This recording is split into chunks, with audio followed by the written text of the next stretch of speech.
Үзэгч та бүхэндээ мягмар гарагийн мэндийг хүргэе. Төв зэг мэдээллийн хөтөлбөр эхэлж байна. Хөтөлбөрийн эхэнд зарим мэдээллийн хураангуйг хүргэе. Олон улс бүс нутгийн тавцанд хамтын ажиллагааг улам гүнзгийрүүлэх талаар санал солилцсон. Орон нутгийн сонгуулийн бэлтгэл ажил болон нэр дэвшигчдэд тавигдах хууль зүйн шаардлага тодорхой эрх тэгш болно. Хүний папиллома вирусын эсрэг вакцинжуулалтыг эрчимжүүлэх хеликобактерийн халдвараас сэргийлэх чиглэлээр хамтран ажиллана.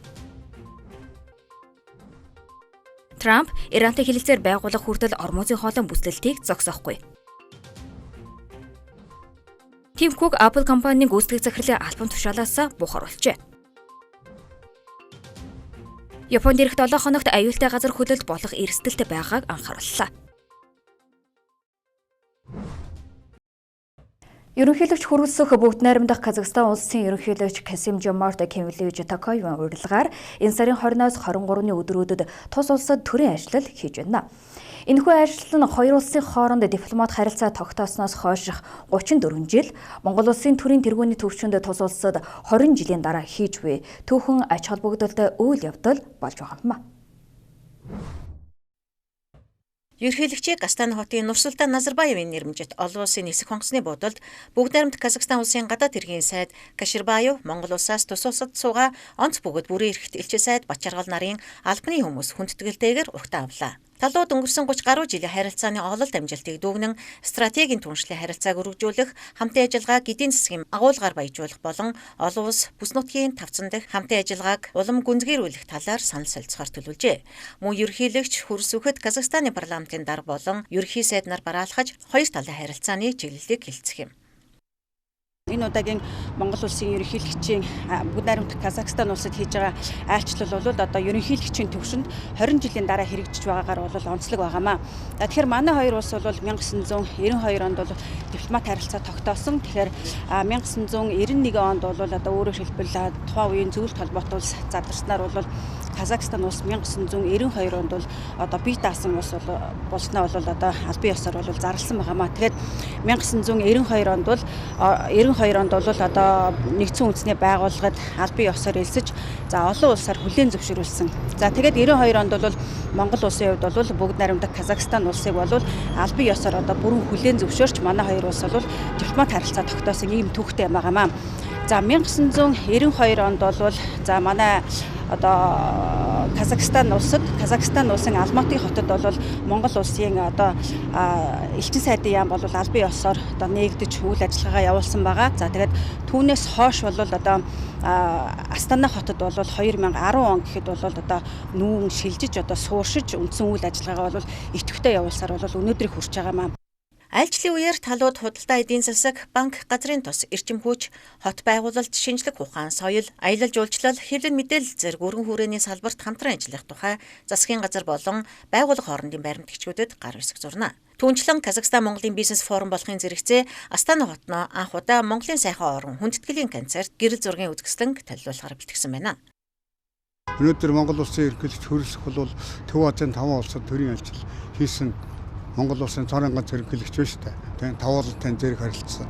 Энэ 5 дотроос бол Казахстантай стратегийн түншлэлийн харилцаатай, Узбекистан, Кыргызстантай бол ижүүрийн түншлэлийн харилцаатай. За тэгээд энэ 100 бид нэр хүлээгдэж байгаа Тажикстаны ерөнхийлөгчийн айлчлалын үед дахиад ижүүрийн түншлэлийн харилцаа тогтоох магадлал өндөр байж байна. Ийм нөхцөлд бол Монгол улсын гадаад бодлого Төв Азид өнөөдөр яг бид нар юу гэж үзэж байгаа нөхцөл зэрэг энэ 92 оноос хойш хөгжсөн бодлогын чинь хамгийн нэг онцлог нь Монгол улс өнөөдөр Төв Азид бол өөрийнх нь гадаад бодлого бүрэн бүтэн болж чадсан гэж тийм ээ. Төв Аз дээр нэмэх нэг цааш нь Азербайджаныг оруулаад ярьж болно тийм ээ. Тэгээ яагаад өнөөдөр ерөнхийлөгч яг энэ цаг үед ирж байгаа юм бэ гэхдээ зэрэг за мэдээж энэ бол хариу айлчлал, төрийн айлчлал 2024 онд Казахстаны ерөнхийлөгч Токаев Монгол улсад айлчилж стратегийн түншлэл тогтоосны дараа хариу айлчилж байна тийм ээ. Нөгөө талаас бүс нутгийн дээд хэмжээний том саммитэд хүнд зочноор өргөж байна. Тэр нь Төв Азийн 5 улс, тэгээд Армени, Азербайджаны төрийн тэргүүн орсон их том бүс нутгийн саммит дээд хэмжээний уулзалтанд хүнд зочноор Монгол улс нэмэгдэж байна. Тэгэхээр бараг 7 дээр нэмэх нэг гэсэн том яллаар ч юм уу тийм тэгж ярьж болно л доо. Казахстан улс нь 20 гаруй сая хүн амтай нутаг дэвсгэрийн хэмжээгээр дэлхийд 9-р ордог. Манай улстай адил далаад гарцгүй ор юм. Байгалийн баялаг тэр дундаа газрын тос, уран, вольфрам, нүүрсний нөөцөөр дэлхийд дээгүүрт бичигддэг тус улсын эдийн засгийн чадварх нь манай хоёр улсын хамтын ажиллагаанд шинэ боломжуудыг нээж байна. Монгол Казахстан хоёр улсын худалдааны эргэлт өнгөрсөн онд 58 сая ам.доллар давсан нь 2024 онтой харьцуулахад 7.2%-аар өссөн үзүүлэлт юм. Аймаг нийслэл сум дүүргийн иргэдийн төлөөлөгчдийн хурлын сонгуулийн тухай хуульд өөрчлөлт оруулах тухай хуулийн төслийг улсын хурлын гишүүн Бумочир өнөөдөр улсын хурлын дарга Бямцогтод өргөн мэдүүллээ. Тус хуулийн төслийг боловсруулах гол үндэслэл нь Монгол улсын үндсэн хуулийн цэцээс гаргасан дүгнэлттэй шууд холбоотой юм. Тодорхойлбол өмнө нь хүчин төгөлдөр мөрдөгдөж байсан хуулиар зөвхөн улсын хурлын гишүүд болон орон нутгийн хурлын төлөөлөгчид нэр дэвшүүлэх ажиллагаа эхлэхээс өмнө ажлын тайлангаа тараах, сонгогчдтой уулзалт хийх нь сонгуулийн сурталчилгаанд хамаарахгүй байхаар заасан bijээ.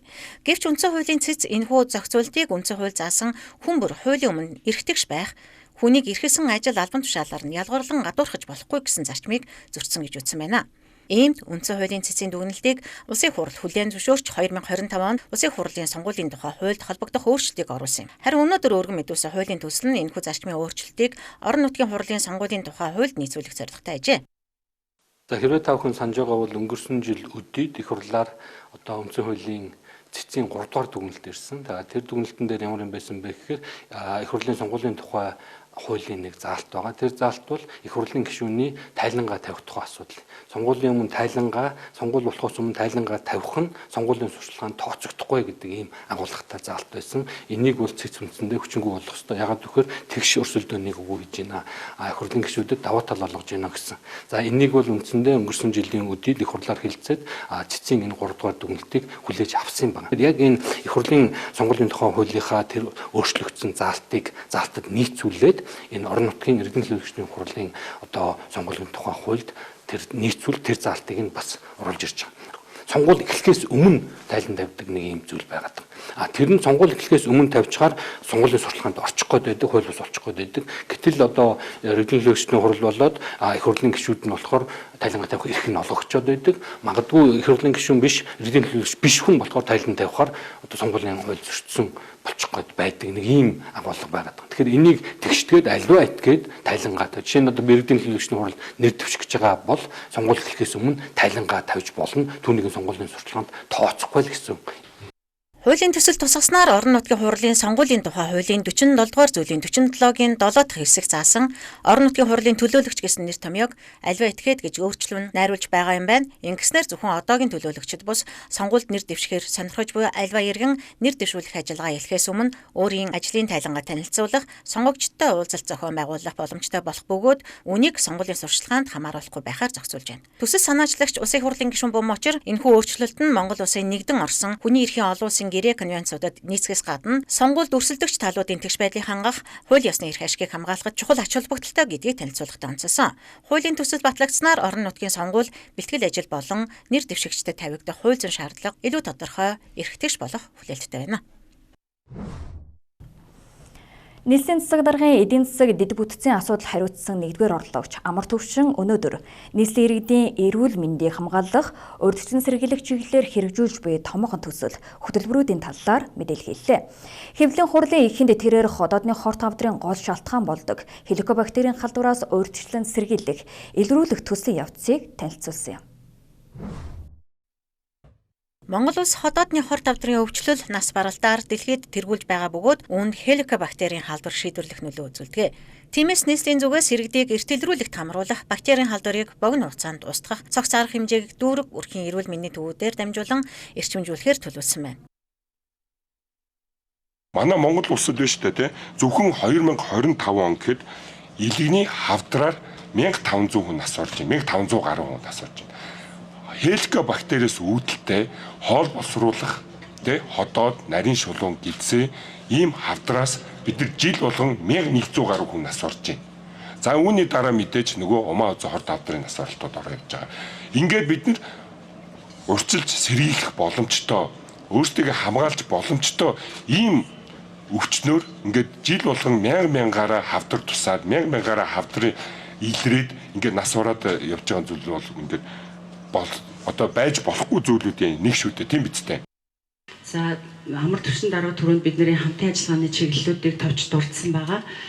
Яг энэ бид нар тийм дахин давтаж одоо дэлгэрүүлж эхлэхэд бол бид нар өсвөрийн болон хүүхдүүдийг эрт үед нь оншилж цаашдаа бактерийн халдварыг илрүүлж эмчлэх, урьдчилан сэргийлэх, хүүхдийг умаа үзний хорт тавдраас урьдчилан сэргийлэх буюу папиллома вирусын эрт илрүүлэг, вакцинжуулалтын тал дээр хамтарч ажиллах, мөн хүүхдийн одоо сэтгцийн эрүүл мэнд дээрлэхэлтээс ангид байх, цаашдын хүүхдийн сурах, эрүүл амьдрах орчныг бий болгох чиглэлээр хамтарч ажиллаж байгаамаа.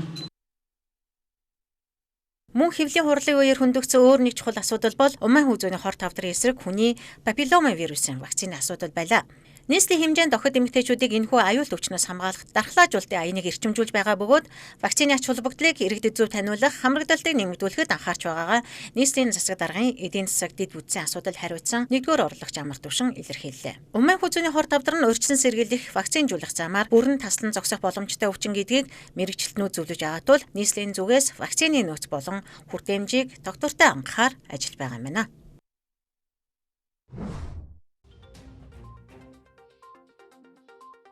Улаанбаатар марафон анх 2014 онд нийслэл хот байгуулагдсны 375 жилээ Найрсаг Улаанбаатар хөтөлбөрийн хүрээнд зохион байгуулагдаж байсан бол өдгөө олон улсад танигдсан нэр хүндтэй марафонуудын нэг болж өргөжөөд байна. Улаанбаатар марафонд өгөх оролцогчид 5 дугаар сарын 1-ний өдрийн 17 цаг хүртэл Улаанбаатар цэг марафон цэгийн мэн цахим хуудас болон Hi-Fi аппликейшнээр бүртгүүлэх боломжтой. Харин тусгай олимпийн төрөлд хамаарах 500 болон 800 метрийн зан гүйлтийн бүртгэлийг Монголын тусгай олимпийн хороо хариуцж байна. Өнөөдрийн байдлаар Улаанбаатар марафонд оролцохоор 11,000 гаруй хүн бүртгүүлээд байна. Сүүлийн жилүүдэд гадаад дотоодын мэрэгжлийн болон сонирхогч гүйгчид олноор оролцох болсон. Энэ нь арга хэмжээний цар хүрээ тэлж оролцогчдын тоо жил бүр нэмэгдэж байгааг харуулж байна. Түүнчлэн олон улсын стандартад нийцсэн баталгаажсан замтай болж дэлхийн хөнгөн атлетикийн албан ёсны календарт багтснаар Азийн болон дэлхийн шилдэг тамирчдыг хүлээн авах боломж бүрдээд байна.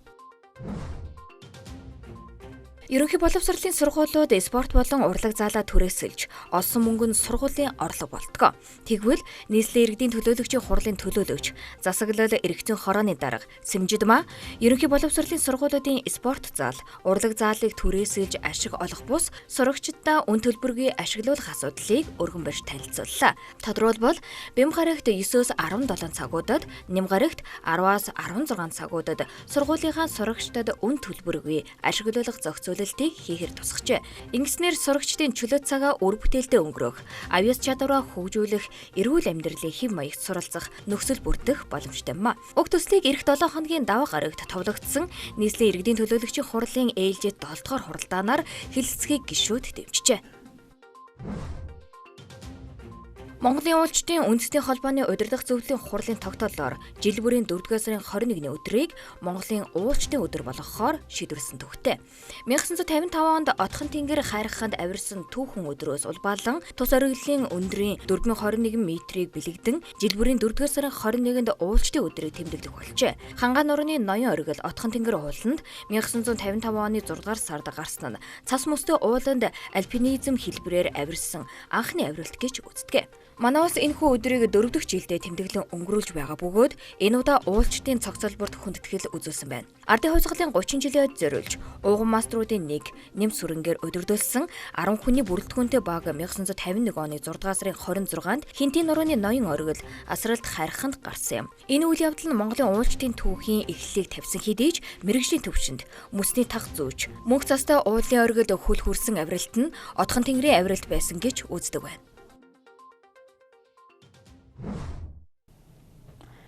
Үзэгч та бүхэндээ төвцөг мэдээллийн хөтөлбөрийн дотоод мэдээллийг хүргэлээ үргэлжлээд дэлхийд дахинд болж буй үйл явдлын мэдээллийг хүргэе.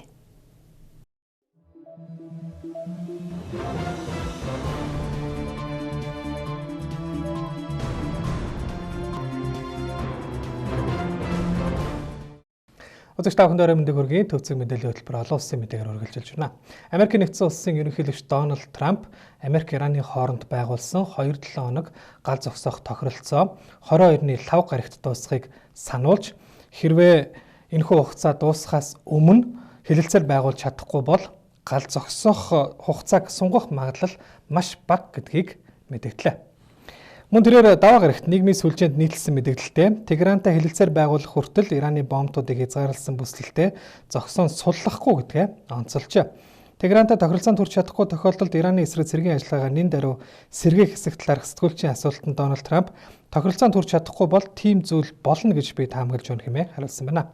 Америкийн нэгдсэн улсын Тэнгисийн цэргийн өвчин энэ сарын 13-ны өдрөөс эхлүүлсэн Ормозын хоолой дахь бүслэлт нь хоёр талын хооронд хоёр дахь шатны яриа хэлэлцээнд саад үүсгэж, ялангуяа өнгөрсөн амралтын өдрөөр Америкийн зэвсэгт хүчин Ираны ачааны усан онгоц руу гал нээж саатуулсан явдалтай холбогдуулан Ираны тал дараагийн шатны хэлэлцээнд оролцохгүй гэсэн байр суурийг илэрхийлээд байгаа боловч оролцох хэсэг эцсийн шийдвэрээ хараахан гаргаагүй байна. Иран улс занал хийлэл шахалт дор Америкийн нэгдсэн улстай хэлэлцээ хийхгүй гэж тус улсын парламентын дарга Мохаммед Багер Галибаф мэдэгдээд байна. Харин Дональд Трамп даваа гарагийн мэдэгдэлтэй Америкийн нэгдсэн улсын дэд ерөнхийлөгч J.D. Vance, тусгай элч Стив Виткоф, зөвлөгч Jared Kushner тэргүүтээ төлөөлөгчд Пакистанд очиж шин шатны хэлэлцээг 21-ний өдөр эхлүүлэхээр төлөвлөсөн гэдгийг тодтогсон юм а. Хоёр улс цэргийн өндөржүүлсэн бэлэн байдалд байгаа энэ үед Исламабад дахь хэлэлцээнд оролцогчид лав гарагийн оройноос өмнө ямар нэгэн үр дүн төрөх асар их дарамт шахалттай инхүү нүүр тулаад байна. Дараагийн мэдээ. Дэлхийн тэргүүлэгч технологийн компаниудын нэг болох Apple компани төлөөлөл удирдах зөвлөлийн зүгээс гүйцэтгэх захирлыг солихоор болсноо даваа гарагт мэдэгджээ. Стив Джобс агсныг залхамжилж 2011 оноос хойш 15 жил тус компаниг удирдсан гүйцэтгэх захирал Тим Кук халаагаа өгч төлөөлөл удирдах зөвлөлийн даргын албан тушаалд томилогдохоор болсон бол түүний оронд Apple компани техник хангамжийн инженерчлэлийн асуудал эрхэлсэн тэргүүн дэд ерөнхийлөгч Джон Тернусыг компани ерөнхий захирлаар томилохыг санал нэгтэйгээр дэмжижээ. За уг шийдвэр 9-р сарын 1-ээс хэрэгжиж эхлэхээр болсон байна. Өдгөө 65 настай Тим Кук 1998 оноос Apple-д ажиллаж эхэлсэн бөгөөд түүний удирдлагадор тус компани iPhone бүтээгдэхүүн дээр суурилсан хөгжил цэцэглэлтийг бий болгож дэлхийн зах зээл дэх байр сууриа бэхжүүлж зах зээлийн үнэлгээ нь 350 тэрбумаас 4 их $80 болтлоо өсөж жилийн ашиг нь 4 дахин нэмэгдэж 416 тэрбум долларт хүрсэн юм а. Харин эрх намраас Тим Кук төлөөлөл удирдах зөвлөлийн даргын албыг ашиж компани дэлхийд даяар тархсан салбаруудтай хамтран ажиллах асуудлыг хариуцсан ажиллахаар болж байна. Шинэ гүйцэтгэх захирлаар нэрлэгдээд байгаа Джон Тернусийн хувьд 2001 оноос Apple компанид ажиллаж байгаа бөгөөд 2021 оноос техник хангамжийн инженерчлэлийн албыг удирдах болсон юм а. Тэрээр өнгөрсөн хугацаанд iPhone, Mac, iPad, Apple Watch зэрэг шинэ бүтээгдэхүүнүүдийг зохион бүтээх хөгжүүлэх ажлыг хариуцсан ажиллаж байснаас гадна AirPods, iPhone 17, iPhone Air зэрэг шинэ бүтээгдэхүүнүүдийг гаргахад оролцжээ. Джон Тернус бүтээгдэхүүний экологид ээлтэй байдлыг сайжруулахад онцгой анхаарал хандуулдаг ба түүний удирдлагадор дахин боловсруулсан хөнгөн цагаан 3D хэвлэлттэй титан зэрэг шинэ материалуудыг гаргаа авч төхөөрөмжүүдийг засварлах боломж нэмэгдсэн байна. Сүүлийн мэдээ хүргэе. Даваа гарагт Японы зүүн хойд болон хойд нутагт 7.5 магнитудын хүчтэй газар хөдлөсний улмаас цунамийн түгшүүр зарлжээ. За Японы цагуурийн агентлагийн мэдээлснээр орон нутгийн цагаар 16 цаг 53 минутын орчимд Ивате мужийн Санрику иргэний ойролцоо болсон газар хөдлөлтийн хүч Японы газар хөдлөлтийн эрчмийг тооцоолдог 7 баалын шатлалаар 5-аас дээш түвшинд бүртгэгдсэн ба газар хөдлөлтийн голомт нь 70-ад 10 км-ийн гүнд байжээ. Хүчтэй газар хөдлөлтийн улмаас Хоккайдо, Ивате бол Аомори мужийн эрэг орчмоор 3 м хүртэлх өндөртэй Мияги, Фукушима мужуудад 1 м хүртэлх цунамийн давлгаа үүсч болзошгүйг цагуурийн агентлагаас анхааруулж дээрх мужуудад хамгийн ихдээ 80 см хүрсэн хэд хэдэн жижиг цунами бүртгэгдээд байна. За нийслэл Токиотоос хойд зүгт 530 км зайд орших Ивате мужид газар хөдлсөний дараа 1000 оршин суугчдыг далайн эргийн бүсээс өндөрлөг газар руу нүүлгэн шилжүүлэхийг засгийн газраас өргөцсөн байна. Түүнчлэн Японы цагуурийн албаныхны зүгээс эх 7 хоногт маш хүчтэй газар хөдлөлт болох эрсдэл нэмэгдэж байгааг анхааруулжээ. Тавхандаа гадаад мэдээ өргөлөө анхаарлаа хандуулсан баярлалаа.